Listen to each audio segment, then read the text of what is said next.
संसद भवन परिसरामध्ये मोठ्या प्रमाणात बंदोबस्त तैनात करण्यात आला आहे। आंदोलक हे संसद भवनाकडे रवाना झाल्याची माहिती मिळते। तब्बल 400 ते 500 मीटर इतकं हे अंतर असल्याची माहिती आहे।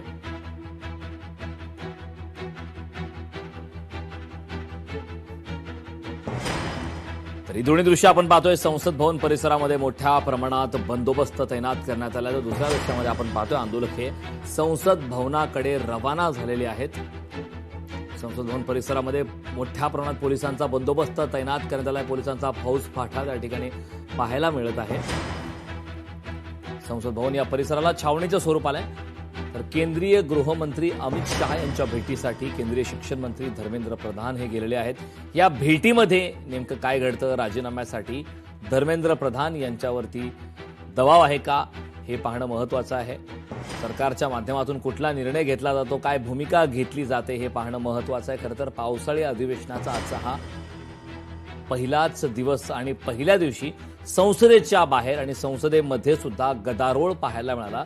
लोकसभा राज्यसभा दोन्ही या सभागृहामध्ये 3 ते 4 वेळा कामकाज तहकूब करण्यात आलं, कामकाज स्थगित करावं लागलं, नंतर पुन्हा कामकाज सुरू झालं आणि संसदेच्या बाहेरची आपण हे दृश्य पाहतोय। आंदोलक संतप्त झाले आहेत। संतप्त अशा प्रतिक्रिया त्यांच्या माध्यमांशी सुद्धा संवाद साधताना आल्या आहेत। तर संसदमध्ये आपण पाहतोय अनेक इंडिया आघाडीच्या नेत्यांच्या माध्यमातून हा मुद्दा उपस्थित करण्यात आला।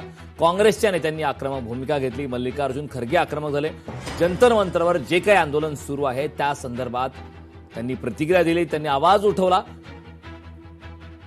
लाठीचार्ज जो झाला, आंदोलकांवरती पोलिसांच्या माध्यमातून जो लाठीचार्ज झाला त्या संदर्भात निषेध व्यक्त करण्यात आलं आणि विरोधकांनी गदारोळ केल्यानंतर अखेर लोकसभा आणि राज्यसभा काही वेळासाठी तहकूब करण्यात आली, स्थगित करण्यात आली।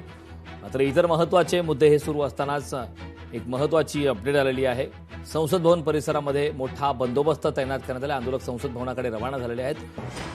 इंडिया आघाडीच्या नेत्यांच्या माध्यमातून सर्वप्रथम नीट परीक्षेचा जो महाघोटाळा झाला त्या संदर्भात धर्मेंद्र प्रधान यांच्या राजीनाम्यावर चर्चा व्हावी अशा प्रकारचा सूर हा विरोधकांचा पाहायला मिळाला आणि त्यानंतरच इतर मुद्द्यांवर चर्चा होईल अशी स्पष्ट भूमिका विरोधी पक्षातील खासदारांनी घेतली आणि त्यानंतर मोठा गदारोळ संसदेमध्ये पाहायला मिळाला।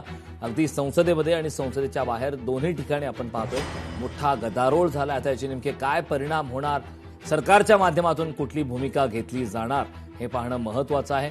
अश्रुधुराच्या नळकांड्या सुद्धा त्या ठिकाणी फोडण्यात आला। आंदोलकांना पांगवण्याचा प्रयत्न पोलिसांच्या माध्यमातून सुरू आहे। पोलिसांचा मोठा फौजफाटा हा तैनात आहे। आंदोलकांना पांगवण्याचे शर्थीचे प्रयत्न सुरू आहेत।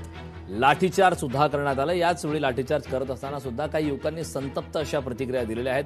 शिक्षण व्यवस्थेमध्ये ज्या काही मोठे घोटाळे होत आहेत, ज्या चुका होत आहेत, पेपर फुटी प्रकरणाचा मुद्दा असेल, या सर्वच मुद्द्यांवरती आज युवकांनी हा आवाज उठवला। युवकांचं हे वादळ आता जंतर मंतरहून संसद भवनाच्या दिशेने रवाना होत आहे। आंदोलक हे संसद भवनाकडे रवाना झाले, त्यांना अडवण्याचा प्रयत्न सुरू आहे। खरं तर सकाळपासून आपण प्रत्येक अपडेट घेतोय। पोलिसांच्या परवानगीपासून हा विषय सुरू होता। आंदोलक आक्रमक होते। अभिजित दिपके यांनी उपोषण आपलं सोडलं। तब्बल 48 तासांनंतर त्यांनी उपोषण सोडलं। लोकशाही मराठी ऐका, पहा, जागरूक रहा।